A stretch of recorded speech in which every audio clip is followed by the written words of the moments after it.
Welcome to Sweet Life Beat Life. We hope this video helps. In this video, I will explain how to remove a Ford Fiesta window switch.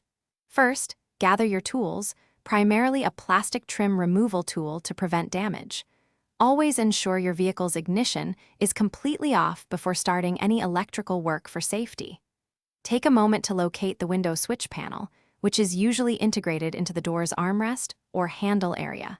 Understanding its position will help you proceed smoothly. Now, let's carefully begin prying the switch panel. Insert your plastic trim removal tool into the small gap between the switch panel and the door trim. Apply gentle, consistent upward pressure to release the retaining clips. It's important to work slowly and methodically around the entire perimeter of the panel. This careful approach helps prevent any unsightly scratches or damage to your door's interior trim.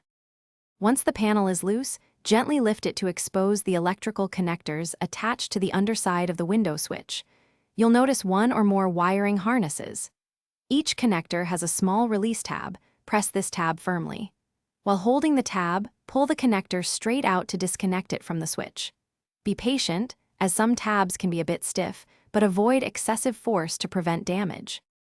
With the electrical connectors detached, you can now fully remove the switch.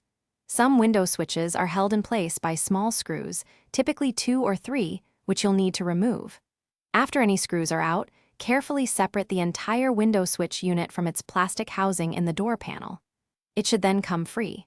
Remember to check the description for a link to Darn Tough socks and other great deals. Thanks for watching.